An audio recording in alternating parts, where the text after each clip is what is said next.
Sneha steel and furniture centre Salgare. आमच्याकडे steel भांडी, संसार उपयोगी साहित्य, sofa set, furniture, cooler, dining table, आटा चक्की व इतर साहित्यांचे एकमेव ठिकाण एक, व्हरायटी अनेक। आता शुभ मुहूर्ताची सुरुवात सलगरेतील स्नेहा स्टील मधील खरेदीनेच। वाजवी दर, सजवा फर्निचरने तुमचे घर। सर्व साहित्यावर बजाज फायनान्सची खास सोय उपलब्ध।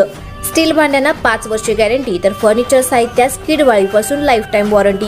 खात्रीशीर खरेदीसाठी मिरज पूर्व भागातील एकमेव ठिकाण Sneha steel and furniture centre Salgare.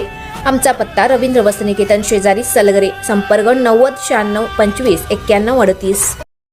प्रत्येक बातमीतील घटनेच्या वास्तविकतेची तुलना थेट पाहत रहा सांगली अपडेट। सांगलीची जीवनदायिनी असलेल्या कृष्णा नदीच्या स्वच्छतेसाठी युवराज आदित्यराजे पटवर्धन यांच्या पुढाकारातून आज सकाळी सरकारी घाटावर कृष्णा माईची आरती करून भव्य स्वच्छता अभियानाचा शुभारंभ उत्साहात संपन्न झाला। या उपक्रमाला सांगलीकरांनी अभूतपूर्व प्रतिसाद देत मोठ्या संख्येने सहभाग नोंदवला। विविध सामाजिक संघटना आणि नागरिकांच्या उपस्थितीमुळे परिसरात एक सकारात्मक ऊर्जा निर्माण झाली।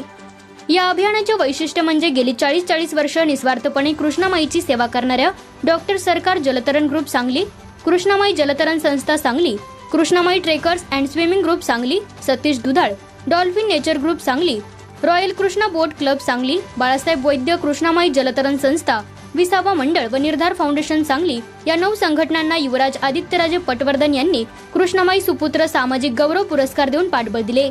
हा सन्मान सोहळा उपस्थितांसाठी प्रेरणादायी ठरला। यावेळी बोलताना युवराज आदित्यराजे पटवर्धन यांनी सांगितले की गुढीपाडव्याच्या शुभदिनी त्यांनी जाहीर केलेल्या 3 संकल्पांपैकी कृष्णा नदी स्वच्छता अभियान या पहिल्या संकल्पाची आज प्रत्यक्ष सुरुवात झाली आहे। उर्वरित 2 संकल्प क्रीडा क्षेत्राला बळकटी देणे आणि पर्यटन विकास यांचे देखील लवकरच अंमलबजावणी केली जाणार असल्याचे त्यांनी स्पष्ट केले। तसेच आजची मोहीम केवळ एका दिवसापुरती मर्यादित नसून सातत्याने राबवली जाणार असल्याचा निर्धार व्यक्त करत पुढील स्वच्छता अभियान रविवार दिनांक 12 एप्रिल रोजी विष्णू घाटावर आयोजित करण्यात येणार असल्याची घोषणा त्यांनी केली। यापुढील उपक्रमातही नागरिकांनी मोठ्या संख्येने सहभागी व्हावे असे आवाहनही त्यांनी केले। तसेच घाटावरील आवश्यक सुविधा, विशेषतः स्वच्छतागृह व इतर मूलभूत सोयी यांच्या उभारणीसाठी गणपती पंचायतन संस्थांच्या माध्यमातून आवश्यक ती पावले उचलली जातील अशी ग्वाहीही त्यांनी दिली। यावेळी व्यवस्थापक जयदीप अभ्यंकर यांच्यासह गणपती पंचायतन संस्थान व युवराज आदित्यराजे प्रतिष्ठानचे कार्यकर्ते तसेच नागरिक मोठ्या संख्येने उपस्थित होते।